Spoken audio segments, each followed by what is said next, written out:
I'm thrilled that we have Melissa Greenberger with us.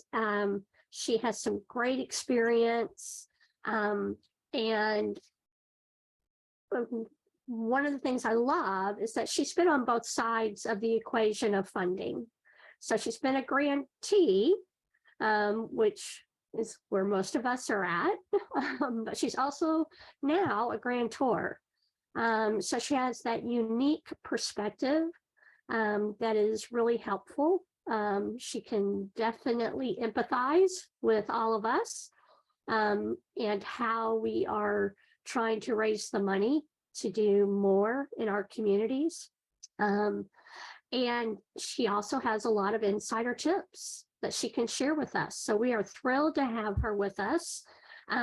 She is currently a program officer with the Long Island Community Foundation, where she oversees the foundation's competitive grant making and supports several of their special initiatives and collaborative funds.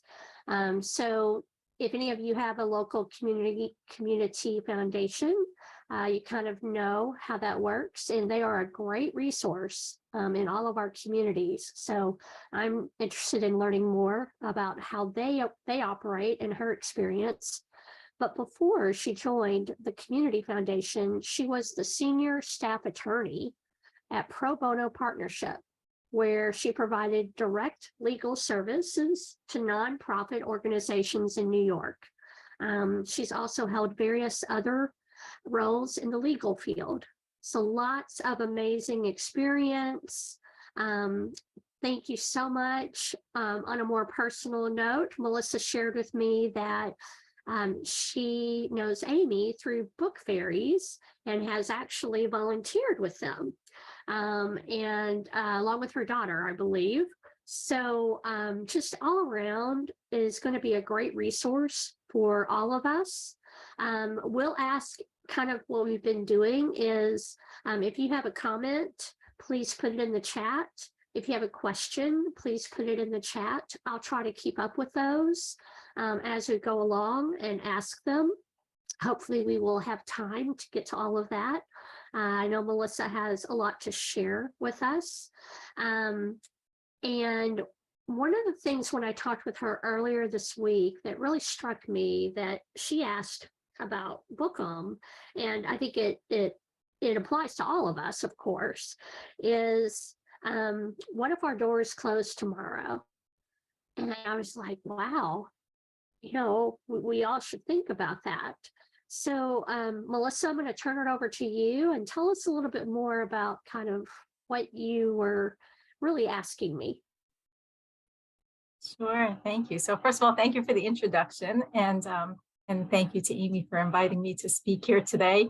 I'm sure it's been a long day for all of you, so thanks for hanging in there to hear about the last session.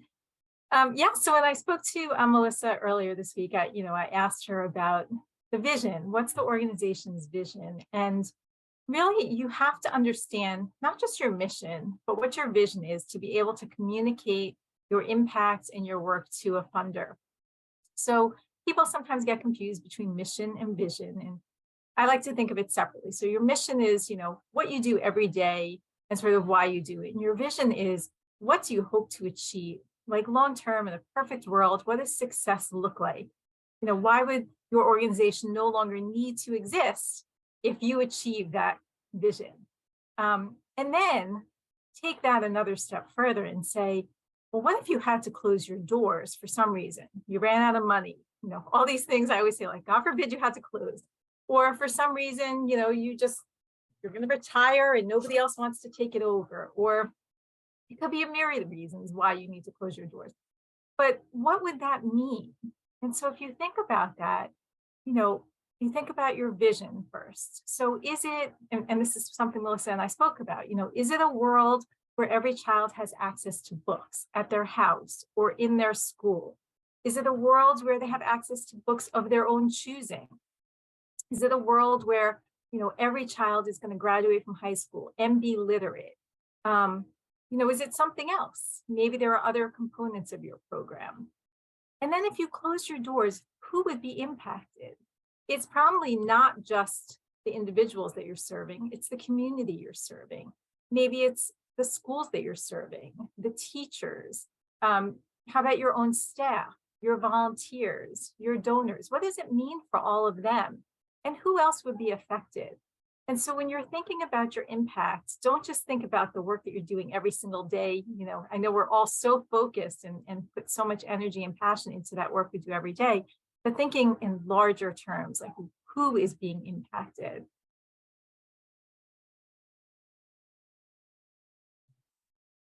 Thank you.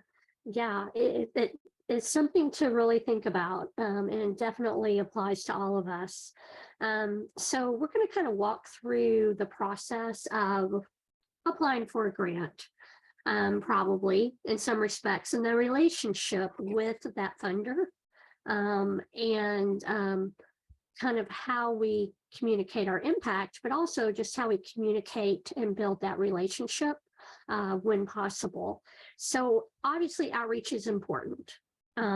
So what is one way that we can find the contact information for funders when it might not be readily available?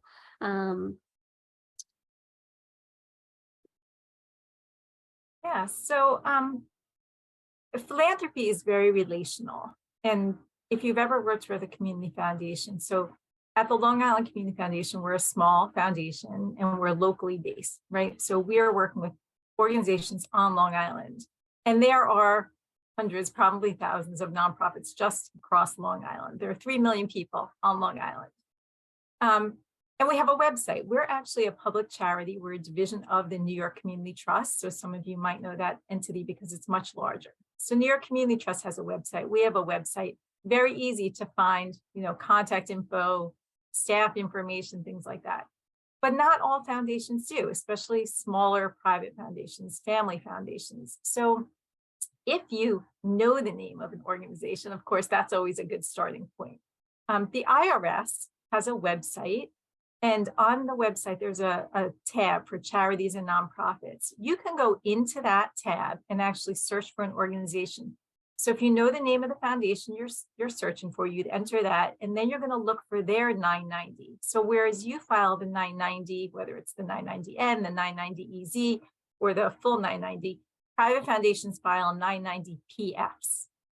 So you can pull that 990PF, and on it, you will, get contact information. So there'll be, an officer. There'll be the names, just like in your 990, you're listing the names of your board members. You should see the names of their trustees or officers, staff people potentially. And so at least you have names of people now. Sometimes they put a website. Sometimes if you're so lucky, you might find an email address. Phone number might be on there. But in addition to finding that information on their 990, you can also learn what other organizations that foundation is funding. And so that gives you a little bit of an insight into what their priorities are, what organizations they're funding, what geographic areas they're funding. And so again, it's just a tool to get more insights. And what you want to do is figure out how your nonprofit aligns with their funding areas and the priorities. You can tell by the names of their officers or trustees. You might be able to then see whether you have any mutual connections on LinkedIn or on Facebook or other social media channels. In addition to being able to look at the 990PF, Candid, the website Candid, which used to be GuideStar, has a foundation directory.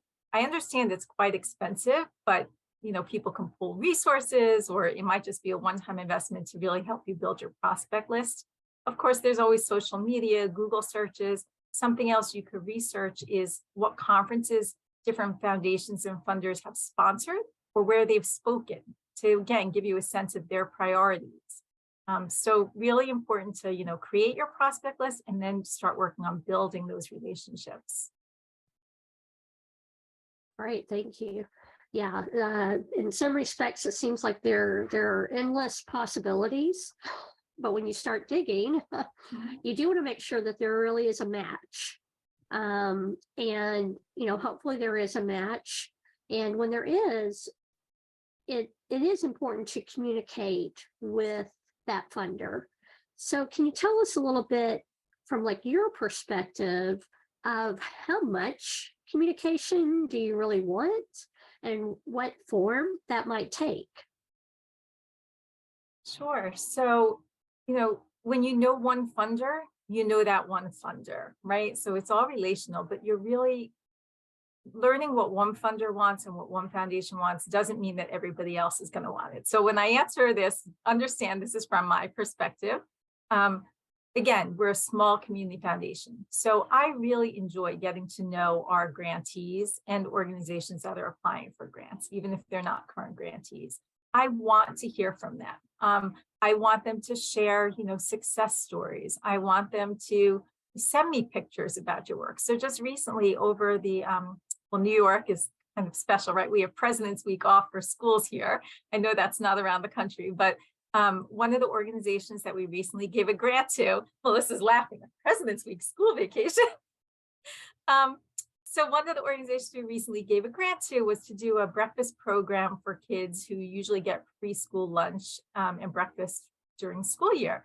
And we gave them funding to help do these breakfast bags during school week off. And at the end of the week, the woman who I've been in contact with there, she sent me a whole bunch of pictures and testimonials from parents who were just so grateful. And, and she sent me a flyer, and on it they had, branded, funded by Long Island Community Foundation. And I was so happy to get that. Like, it really put a huge smile on my face to be able to see like what we actually funded, right? You could see faces, you could see the breakfast bags and the kids. And so that was really nice. It's nice to hear about special events that are happening, things that we can share on social media. And also, I realize that nonprofits get worried if the grant isn't going well. But again, I want to know about these things so I can try and work something out and help them with it. Like, I and Long Island Community Foundation, we say we're not punitive funders. So I'm not going to punish you if your project that you propose isn't successful, but I want to know how we can both learn from that. So how can you learn to make changes with your program next time? And how can I learn so when I make additional grants, we know what we're looking at and what we can expect to happen. So any information like that, I'd like to hear about. So it sounds like it's okay to let you know when things aren't going great. That's good to hear, because sometimes they're not. But it also sounds like qualitative data, anecdotal information, that sort of thing is helpful. What about the quantitative data as well? Kind of, do you want to hear both? Or, like if we're sending you a report, maybe after the fact, what are some of the things that really are important that we include? Yeah, so we ask for a final report at the end of the grant. You're going to send back an expenditure report showing how all the dollars were spent. We're going to look to see if there were any variations in what you proposed to how you actually spent it, and see what's going on with that.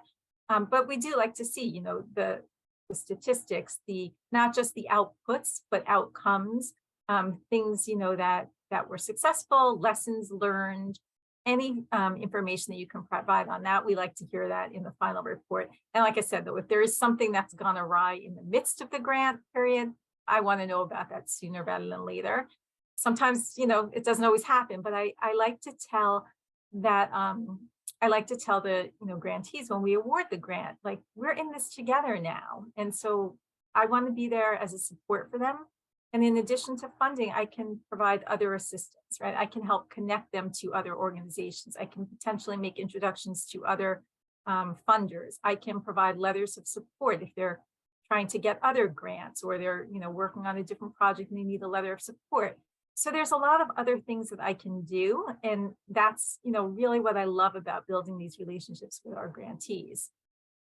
So yes, I'm seeing, just out of the corner of my eye, qualitative, quantitative, I like the data. I like knowing what's happening. So yes, whatever you want to share with me is really helpful.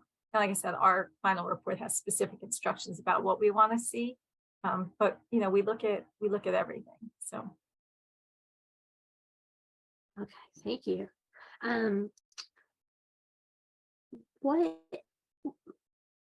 What are some of the things that you look at when you really are trying to make that decision of, yes, this is a good fit for us, that this organization is viable, those sorts of things? Are there certain things that stand out that you feel are really important that nonprofits need to pay attention to?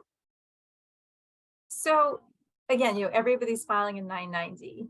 For really small organizations, it's going to be the 990N, which is the postcard. Doesn't really give me any information. I know you filed it, so I know you're in compliance, but I can't tell anything from that. Then there's the EZ, which is for, the step up size organizations, and then the full 990 for the larger organizations. On those forms, there are spaces to describe your program, describe your mission. Many organizations just leave it blank. Whoever's filling out their paperwork might just leave it blank. And they don't really think about the 990 being used as a marketing tool or a public relations tool. So it's a public document. Anybody can find your 990, right? Anyone has access to it. You can go to the IRS website. You might be required by your state law to make it available on your website. So there's a lot of reasons why you would want to, there we go, we're sharing the screen, right there on the front page, briefly describe the mission or most significant activities. And so that's an opportunity to tell people what you're doing. And by leaving that blank, you're missing an opportunity. So you want to make sure you're putting that information there. There's another section where you can describe your programs. And again, that's another opportunity. So it's something I'm looking at. I'm looking at the 990. I'm looking to see whether you're having growth year to year. What's your revenue, revenue less expenses, all that financial data gives me a little bit of insight into what's happening at the organization. I usually will also look at, salaries. How much is the executive director making in comparison to the operating budget? How much are other, salaries going to really give me a sense of, what's happening here?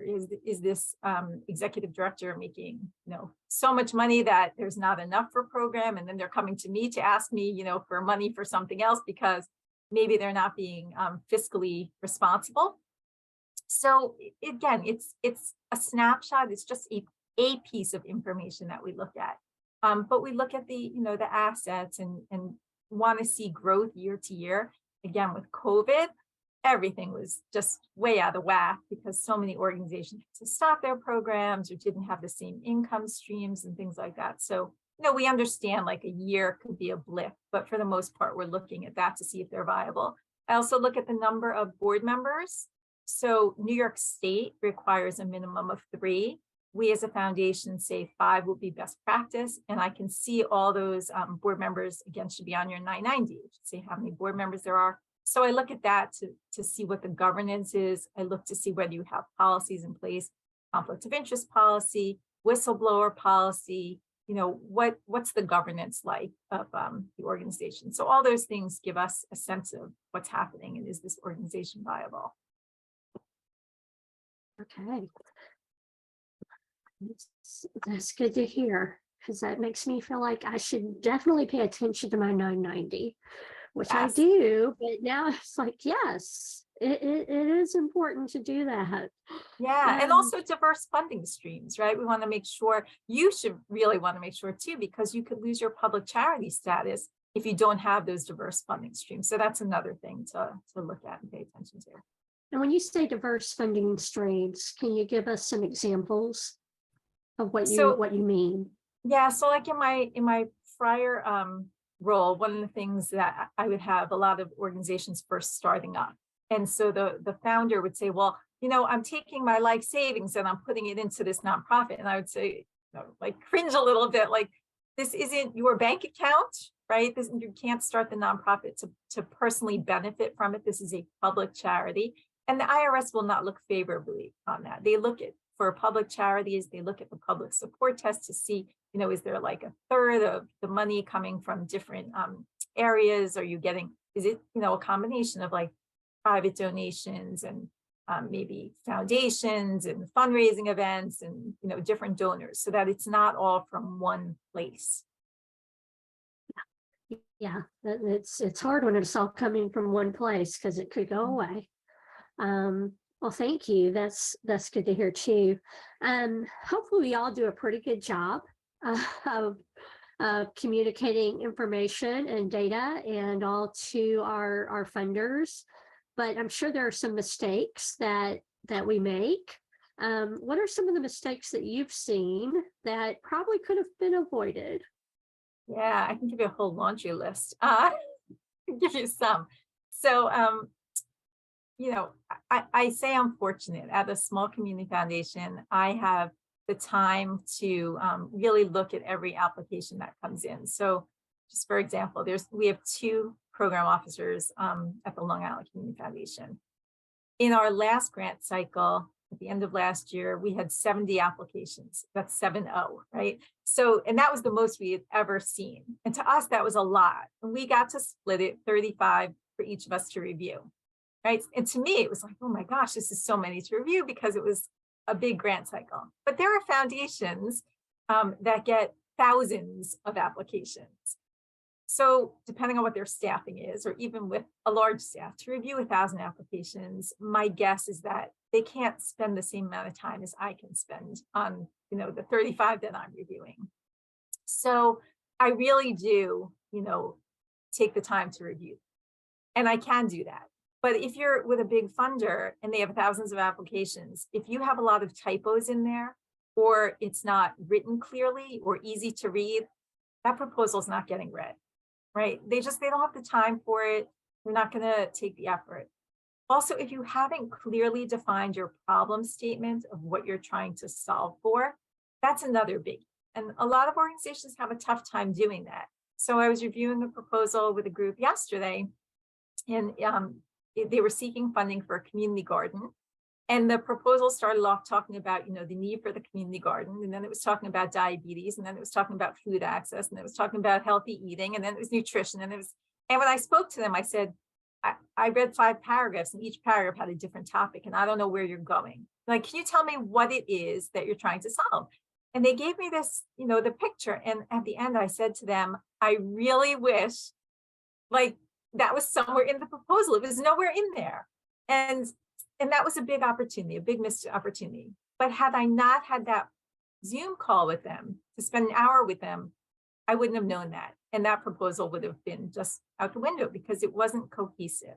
So again, make sure that you read the RFP carefully, right? Make sure that you understand what the funder is interested in funding, where are their priorities. How do you align with their priorities? So sometimes organizations will submit a proposal that has nothing to do with the RFP. And you look at it and you're like, why did they do this? And it's sort of like, you wonder, did they just throw things out hoping something would stick? But it had to take someone time and effort to do that. So did they not understand the RFP? I mean, we accept proposals 3 times a year on our website. If you know that, call the funder ahead of time. Here's another example of that communication. I'd like to hear from you before you submit a proposal. I can't preview your proposal. I can't tell you what to apply for. But if you say to me, this is the work we're doing, do you think it aligns with the foundation's priorities? I can tell you that. This way, it's not wasting your time and resources, and it's not going to waste my time and resources. So understanding the priorities, seeing and ensuring that you align with it, putting together that problem statement, and then crafting your program so that what you're proposing aligns with solving the problem. And a lot of times we see that too. They say they're going to solve for this, they propose this project, and then we read it and we say, but how is this project going to solve the problem? And there's no connection. So you want to make sure that you really do make that connection between your project and what you're trying to solve for. Another thing that I see a lot is not providing specifics in the proposal. So, you want to make sure you're answering who, what, when, where, why, how, for multiple things, right? Who is going to benefit? Who's going to do the work of the program? Who do you expect to be impacted by it? When is the program going to happen? How is it going to happen? If you're going to include partners in your project, do you have any sort of MOU or contract? or letters of support from those other groups? Or is this pie in the sky? You're proposing a project with X school district, and X school district doesn't even know you exist. And then you get the grant, and then you call me 3 months later and say, I'm having a problem. The school district board hasn't approved this yet. We're going to need an extension of the grant, right? So now I've learned from my predecessors who have said to me, make sure you always ensure that there's an MOU in place before we award the money, as opposed to holding that up afterwards.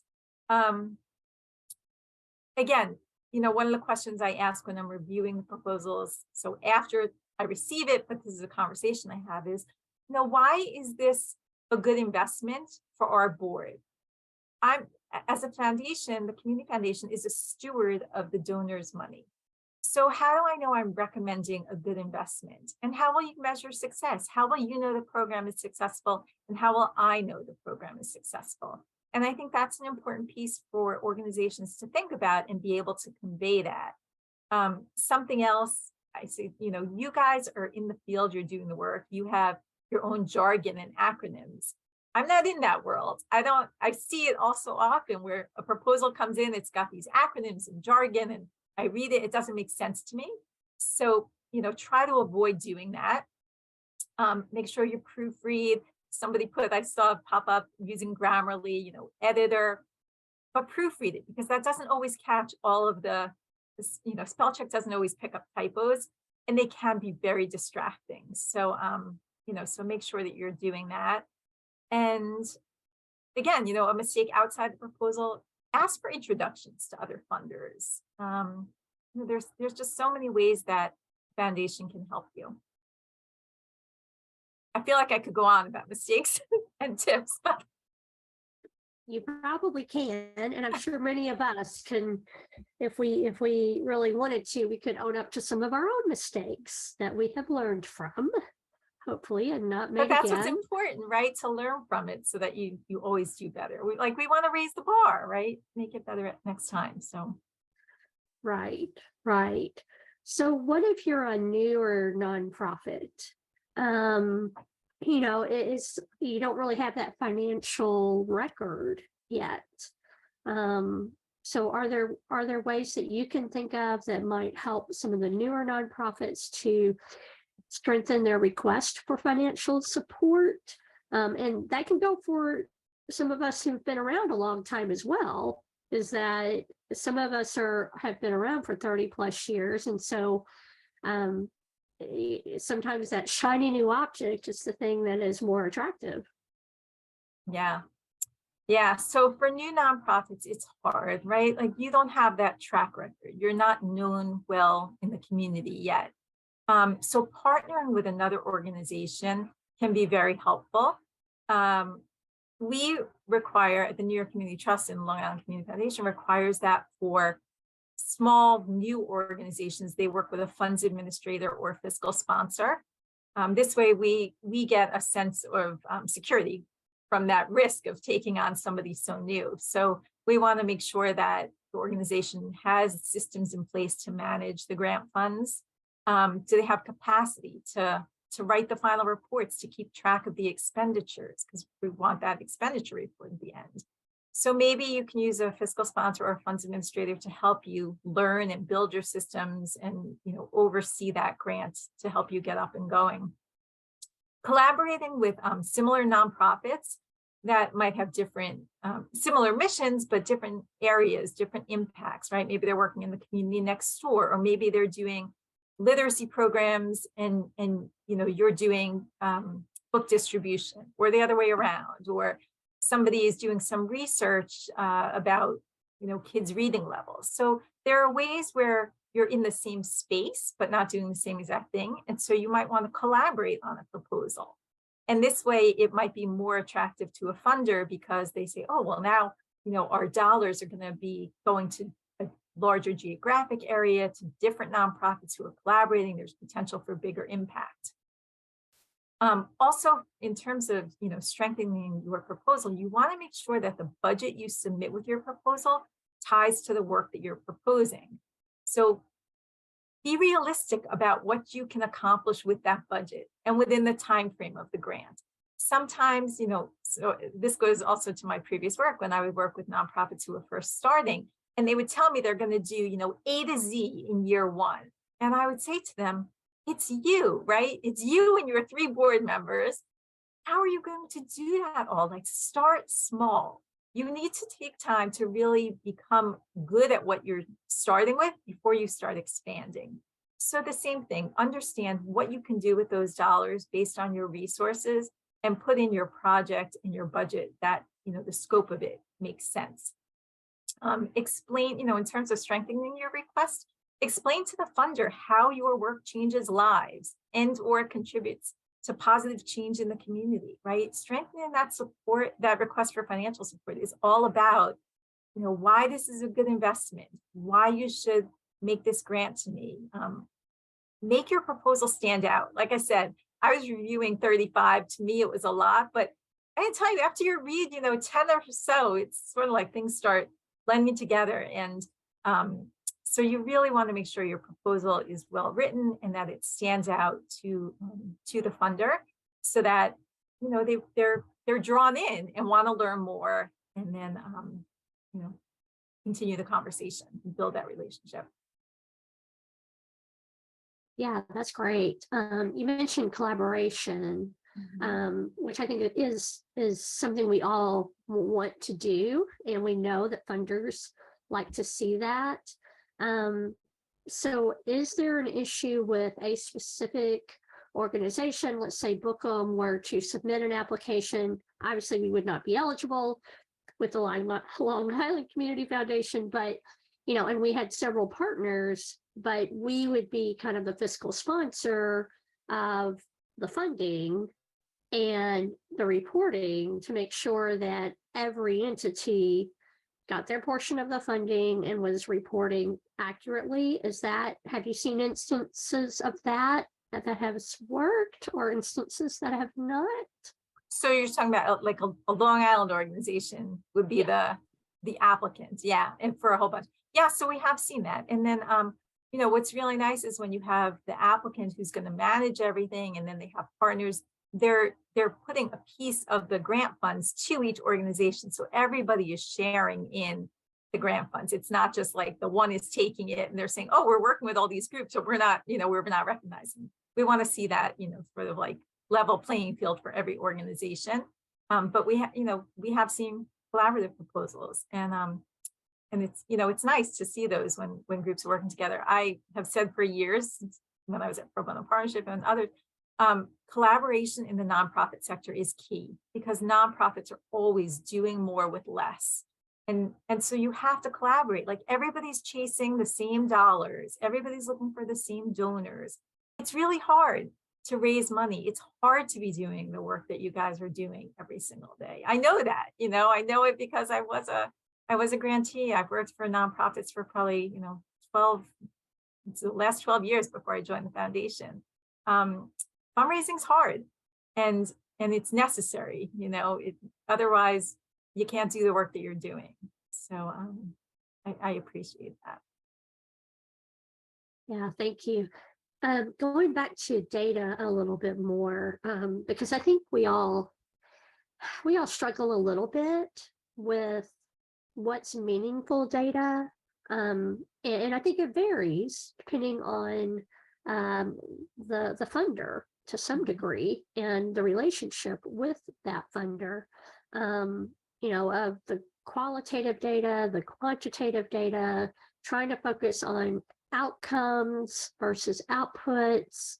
But a lot of us are kind of that middleman where, I can't take credit for an increase in test scores just because I gave books to a classroom. I mean, that's great that I did, and it does support it and it helps, but I would bargain to say that teacher in that classroom has a little bit more credit or discredit for kind of how those kids are learning to read and how they're doing on a test. So what are some of the things that we can share that are meaningful and that really feel like they're valid? Do you have any thoughts on that? Yeah, so I think in terms of conveying impact, language is very, very important. right? You're all doing this work because you're passionate about it. People don't get into nonprofits for the money, right? That's like a given. People get into nonprofit work because they're passionate about something. It's the cause. So you want to use your language to connect, to convey that passion to your funder. And you need to connect that passion using that language with the data, with the statistics. So as a local community foundation, if you're applying to funds, to your local community foundation, you want to make sure that you're using local data. If you're applying to a national funder, use national data. Giving me a whole, page, and we have a 5-page, narrative with our application. If you give me a full page about national statistics, that's nice, but that doesn't tell me what's happening here on Long Island and why it's important for me to fund your project on Long Island. So yes, statistics are helpful. Yes, data is important. Make sure that it connects and resonates with the funder. So that goes back to, what I said a couple of times. You need to know your funder. You need to know what their priorities are, what geographic areas they're in, what's important to them.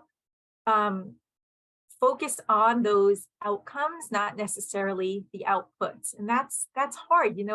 It's great to say we gave out X number of books. What happens with those books?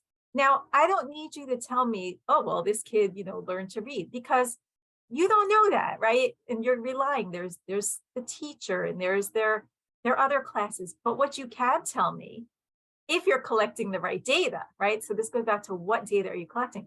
Maybe you've surveyed that school, that classroom. You've asked the teacher, please ask the parents to fill out this short questionnaire before they participate in our program. How many books are currently in your home? How often do you read to your child? How often does your child read independently? Questions like this, right? Maybe 3-question, 5-question. I don't know how much time parents are going to take to do it. I don't know what the parents, literacy levels are, or the parents, engagement is. But if you're able to collect some data, you can then say, we gave out X number of books. That's your output. And what's your outcome? Well, the outcome is that these children now had, double the number of books in their house, or these children now had books that they were able to choose, as opposed to the teacher saying, this is the book that the class is reading this week. Like, who wants to do that required reading? I know I used to struggle with my kids. Oh, I have to read whatever the teacher says, right?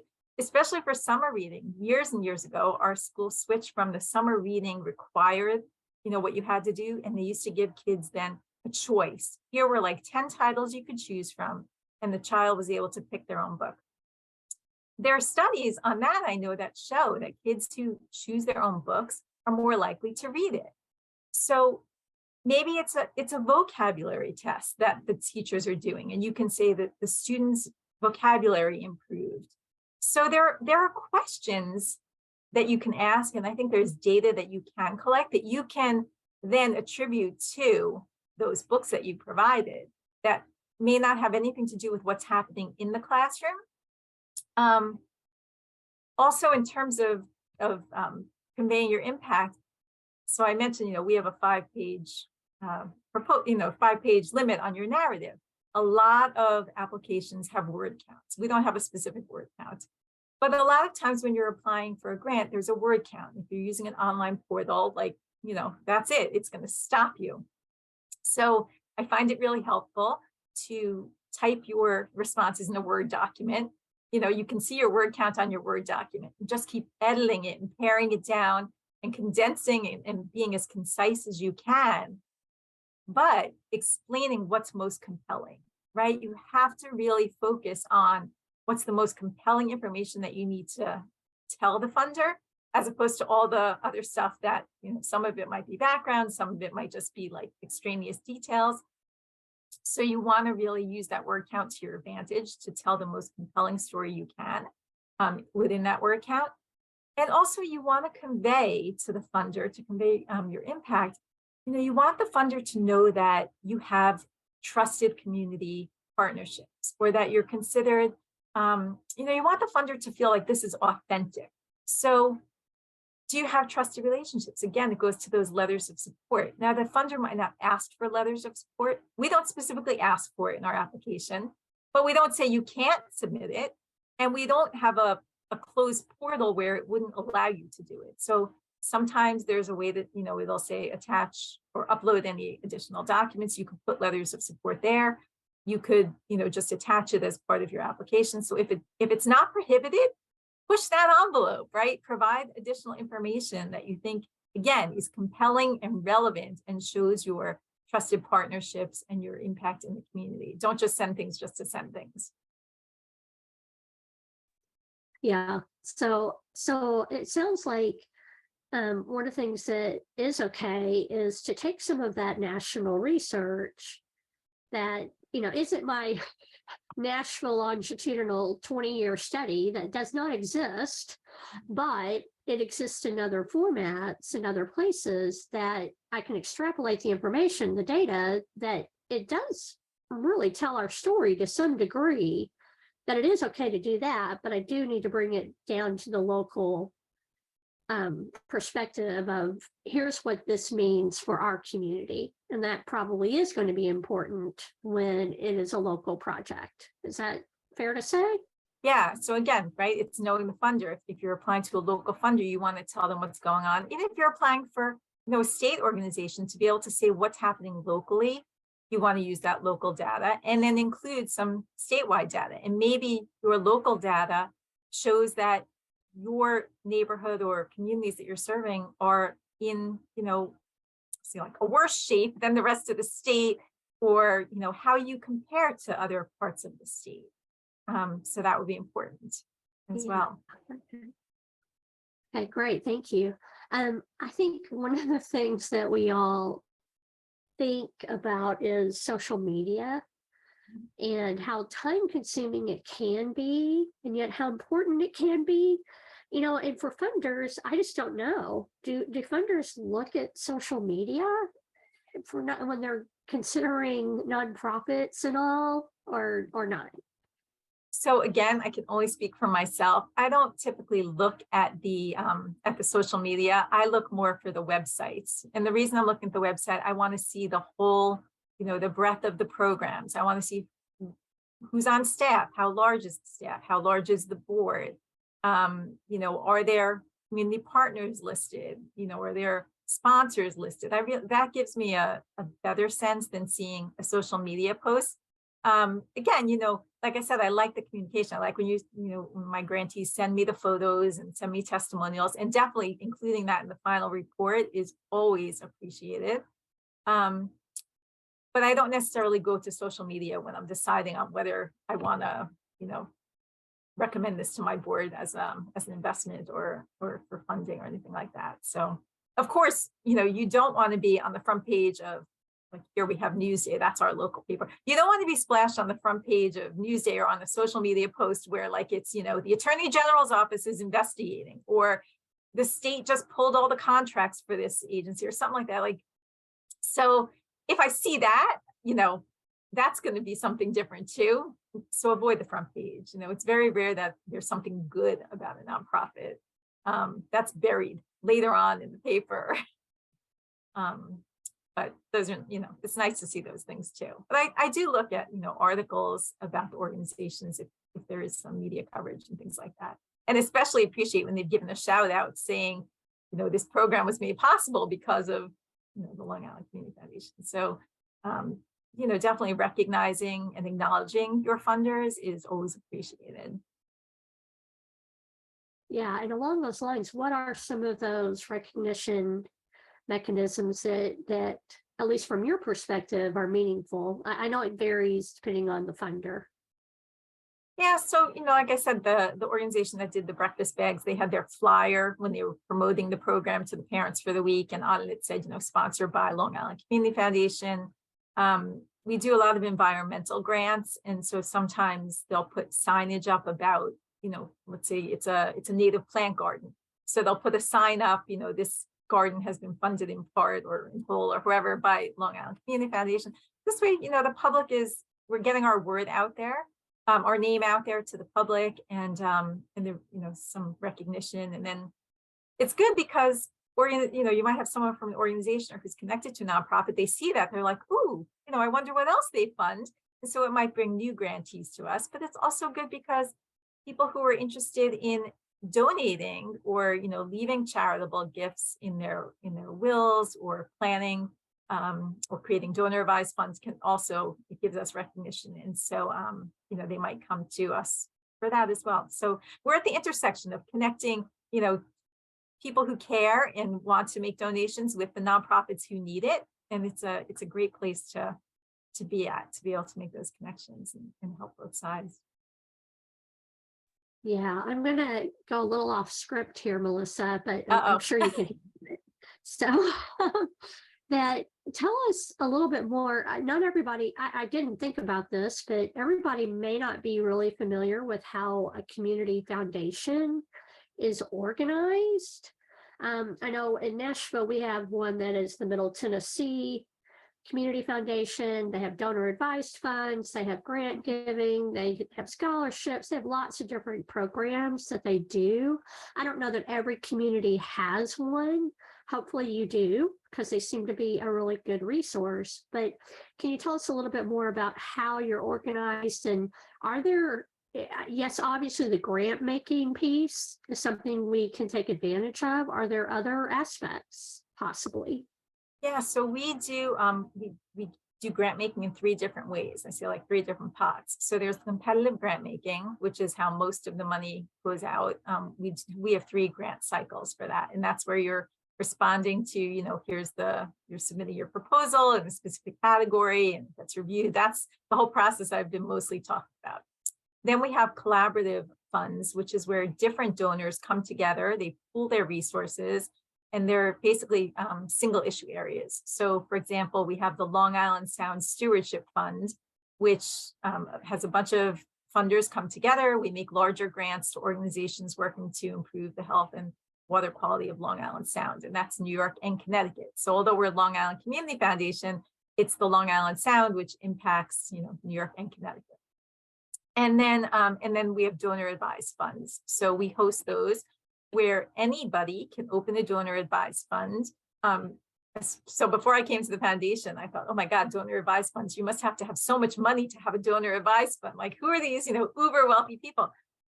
And then I learned you just need $5,000 to open a donor advised fund. And how awesome is that? Like, anyone can be a philanthropist, right? So 5,000 is the minimum that has to remain in the donor advised fund. So you open your donor advised fund with $5,000. And as the founder of a donor advised fund, you can now recommend grants to the foundation. So if I have a donor advised fund, I can recommend that the Long Island Community Foundation make a donation to XYZ organization. And, I could do as many in a year as I want, as long as I don't dip below that $5,000. So I can continually put money in, and I can continually make grants out of it. So one of the really nice things we can do is for organizations that don't necessarily fall within our priority areas, we can connect them with potential donors who are interested in those areas. So we have a director of donor relations. She knows most of the donors who have donor advised funds. She knows what their interests are. And so if an organization applies and they're out of our guidelines, I can go to her and say, hey, this seems like a really good organization. Do you know of any donors who might be interested? And she can, make that connection, and then they could potentially get grants through the donor advised fund.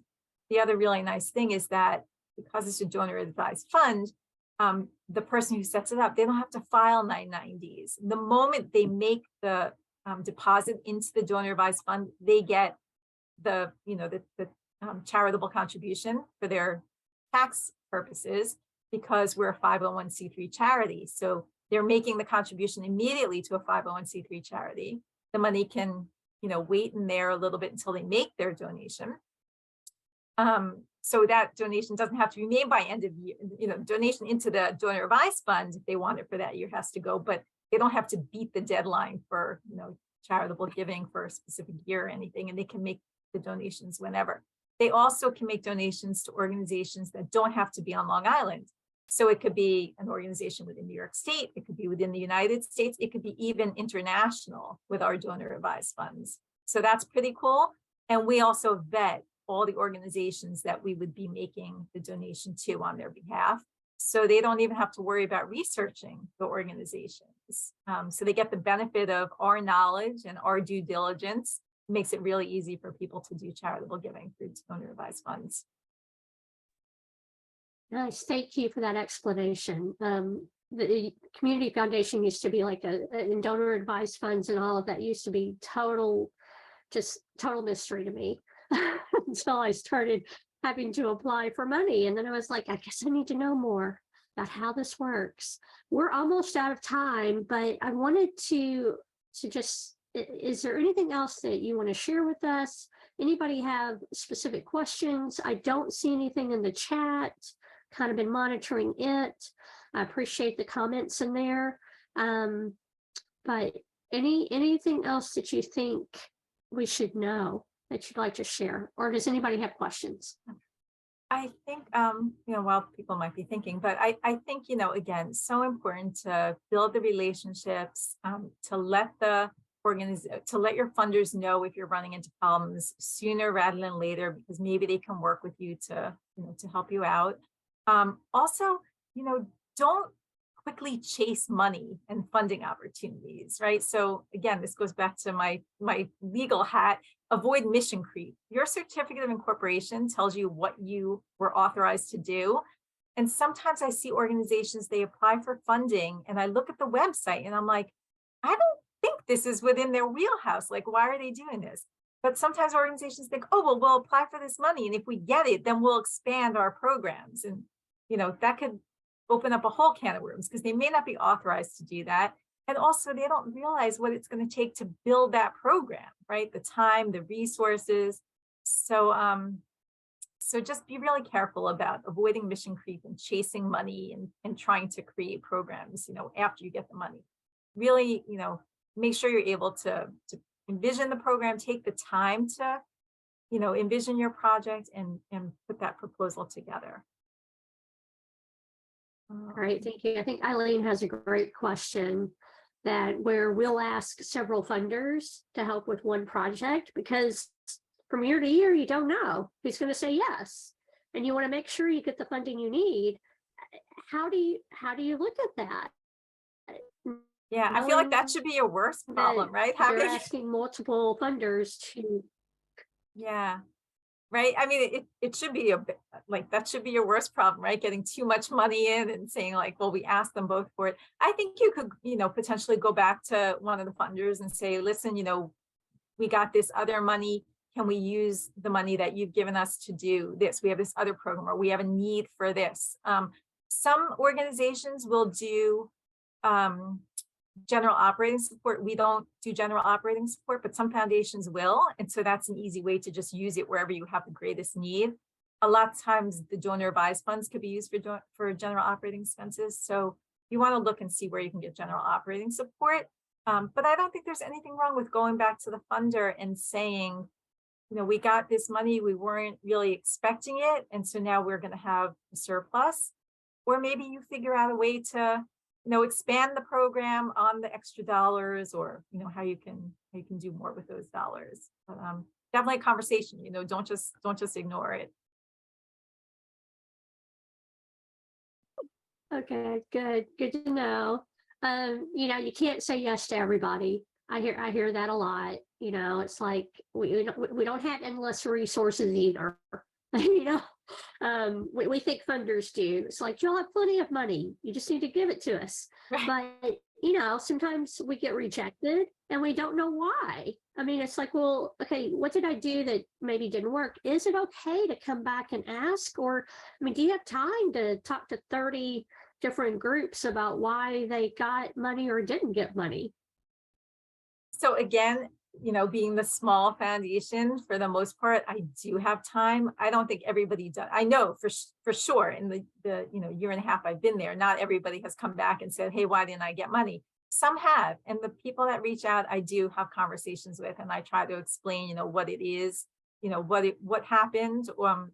We have lots of different reasons. It could be out of guidelines. It could be that there were other projects that, just for whatever reason we say merited higher priority. We do have limited resources, and it's really can be challenging figuring out, where to get the dollars. Sometimes it's spreading it out over geographic areas, like I said, Long Island has 3 million people.